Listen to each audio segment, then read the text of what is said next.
भिखारी के लिए राजा का चोगा पातो।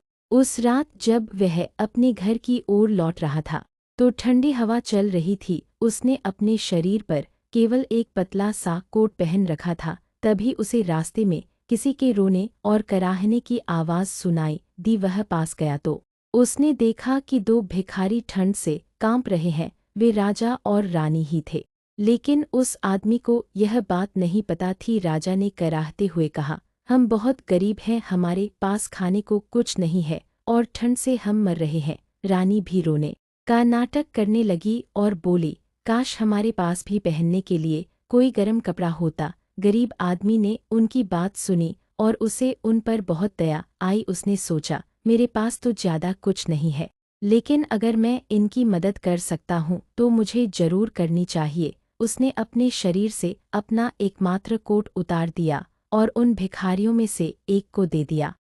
उस आदमी ने मुस्कुराकर कहा, मेरे पास देने के लिए बस यही है, इसे पहन लो, इससे तुम्हें ठंड से राहत मिलेगी। यह सुनकर राजा और रानी चुप हो गए। वे उस गरीब आदमी की दया देखकर हैरान रह गए। उनके पास बहुत धन था, फिर भी वे दूसरों से पैसे मांग रहे थे। लेकिन यह गरीब आदमी, जिसके पास खुद कुछ नहीं था, वह भी अपना एकमात्र कोट देने को तैयार था। उस समय राजा और रानी को अपनी गलती का एहसास हुआ। उन्हें अपनी लालच और स्वार्थ पर शर्म आने लगी। राजा ने तुरंत अपना भेष उतार दिया और उस आदमी से कहा, हम तुम्हारी दया और उदारता से बहुत प्रभावित हुए हैं, तुम सच्चे अर्थों में महान हो। फिर राजा और रानी उसे अपने साथ महल ले गए। उन्होंने उसे सम्मान दिया और उसकी गरीबी दूर कर दी।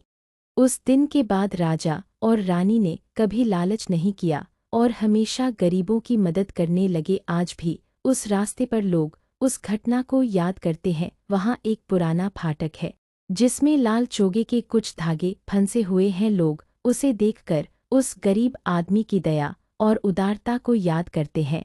कहानी की शिक्षा, सच्ची महानता धन में नहीं बल्कि दयालुता और उदारता में होती है। If you enjoyed this video, subscribe now our channel for next story.